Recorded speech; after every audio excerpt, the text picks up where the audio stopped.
Ito yung simpleng Christmas celebration namin. Kumain kami sa labas kahapon. Bukasan naman ay gumawa ako ng baon ni Kenshi na onigiri. Hello, minasan konnichiwa. Tara samahan nyo kami today's mini vlog. Ito po yung ganap namin kahapon, December 24. Dahil day off ni hapon, kaya ngayon na namin i-celebrate yung Christmas. Bukas kasi meron na siyang pasok sa trabaho. So eto, nagbiyahe nga pala kami ng ilang minuto. Punta kami dito sa Comery saglit para tumingin naman ng heater. Medyo luma na po kasi yung heater namin dun sa bahay. Parang nasisira na, kaya naghahanap kami ng bago. Tumingin din kami dito ng electric bike dahil nagbabalak po tong asawa ko, nabilhan daw niya ako. Mga bandang 2:30 naman, punta kami dito sa Kalubi para kumain ng yakiniku. Nagaya nga po dito si Daddy dahil dito na daw po namin isi-celebrate ang Christmas. Kami po mga auntie, ibang-iba talaga ang Christmas dito sa abroad. Pero mga ibang lugar na hindi nagse-celebrate. Kagaya dito sa Japan, yung iba ay nagse-celebrate, yung iba naman ay hindi. Celebrate man sila, tamang kain lang, tapos wala na. Kinabukasan, balik ulit sila sa trabaho. Kaya sa atin sa Pinas na napakasaya. Pag December 25, lahat ng pamilya kamag-anak, sama-sama nagsasalo o kaya naman nagiinuman. Minsan may nagpapagames pa nga. Talang po dito sa Japan, simple lang talaga sila mag-celebrate. Sa atin sa Pinas, sinihintay pa natin yung madaling araw bago tayo kumain. Ito nga, sabi ng asawa ko, dahil Christmas, dito na lang daw kami kumain sa yakiniku. So dito, bali adli yakiniku. Hindi kami kumain, magpakabusog hanggat gusto namin. So nga lang may oras po mga auntie. Oras naming tatlo ay nasa 80 minutes. Nasa 1 hour and 20 minutes po. Order din po si Uncle yung hapon ng egg soup na merong kanin. Oras na to, busog na kami. Ang dami na naming nakain. Halos lahat ng mga in-order namin ay puro karne. Ako nag-order ng kanin kasi mabilis ako mabusog. Nung nagtatrabaho ako dito sa Japan, dito po yung first date namin ng asawa ko. Pag naalala ko yun, parang gusto kong balikan ulit.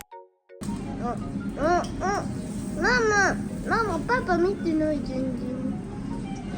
Fast forward na po tayo mga auntie pagkatapos namin kumain sa yakiniku. Uwi na kami ng bahay tapos binuksan na po ni Uncle yung hapon yung nabili niyang heater. Grocery nga rin pala kami kanina. Bili kami ng gulay, karne. Bili nga rin po pala ako ng buto ng sitaw. Bili din ako ng beans na itatanim po natin next year. Agahan ko nang bumili para hindi ako maubusan. Kumain na kami kanina sa labas. Dahil busog na kami kaya hindi na ako magluluto. Hindi na rin po kakain si Uncle yung hapon. Aga siyang matutulog dahil maaga din yung pasok niya bukas. Yun na nga pala nung kumain kami ng yakiniku. Hindi na namin tinapos yung oras namin. Kasi busog na talaga kami mga auntie. Fast forward po tayo ulit kinabukasan. Alas 8 na nga po ito. Sikaso na ako para gumawa ng onigiri. Ito nga po yung babaunin ng anak ko sa school. Yes po mga auntie, kahit Christmas ay meron pa rin silang paso. May mga nagtatanong nga pala, bakit daw hindi kami umuwi sa Pinas? Kung ako lang po mga auntie, pwede akong umuwi anytime. So nga lang, ayoko namang umuwi at hindi masaya kapag ako lang. Siyempre gusto ko din isama yung dalawang hapon ko para maranasan nila at ni Kenshin kung gaano kasaya sa Pinas. Hindi kami makauwi-uwi ng Pinas. Kasi po si Uncle yung hapon ay sobrang busy sa trabaho. Kahit Christmas o New Year ay meron pa rin siyang paso. Din po akong payagan ng asawa kong umuwi. Ang kaming dalawa lang po ni Kenshi. Lala po kasi siya sa anak ko kasi sobrang likot. Kaya ang sabi niya, dapat kung uuwi kami ay kaming tatlo. Hindi ko lang po alam mga auntie kung kailan mangyayari yun. Maganda sana na habang bata pa si Kenshi, maranasan niya na kung gaano kasaya ang Pasko sa atin sa Pinas. 8:40 naman ng umaga, tapos namin mag-asikaso, ay hatid ko na si Kenshi sa school. Pangit nga po ng panahon ng mga auntie, umaambon na tapos napakalamig pa. Ito na nga pagkatapos ko mahatid si Kenshin sa school, naman nga pala muna ako dito sa 7-Eleven. Ito na din po yung ATM ko kung merong laman. Siyempre, magpapadala din po tayo ng pera sa Pinas. Kahit na nandito ako sa abroad, hindi ko po nakakalimutan yung pamilya ko. Lahat sila ay bibigyan natin ng ampaw. Pinadala ko na lang kay Bunso para siya na lang yung magbibigay. Pamilya ko, pasensya na kayo kung yan lang yung nakayanan ko. Lahat ng yan ay galing sa pinaghirapan ko. Mahal na mahal ko kayo at miss na miss ko na rin. Pagkatapos kong bumili sa 7-Eleven, pumunta ako dito sa drugstore. Saktong-sakto, meron po tayo nakita ditong murang itlog. Sa mahal na mga bilihin ngayon, dapat magiwais tayo. Saktong-sakto din, wala na kami itlog sa bahay. Ito, nakauwi na nga pala ako ng bahay namin. Nagpainit na rin ako ng tubig dahil inom tayo ng mainit na tea. Ito naman yung ulam ko. Ito pa yung natira dun sa niluto kong igado. Inasang, itadakimasu. Masaya na malungkot yung Christmas ko ngayon mga auntie. Masaya kasi kasama ko yung asawa at anak ko. Lungkot naman kasi hindi ko kasama yung mga kapatid ko. Sana soon, kasama ko na yung buong pamilya ko na mag-celebrate ng Christmas sa Pinas. Ilang taon na din kasi ako hindi nakapagpasko sa atin. Simula pa nung 2017. Sa kagaya ko po na malayo sa pamilya, kung nag-iisa ka man ngayon, huwag ka nang malungkot kasi makakasama mo din sila. Alam ko hindi madali dito sa abroad pero kayang-kaya mo yan. Para sa pamilya, laban lang mga auntie. So yun lang po, maraming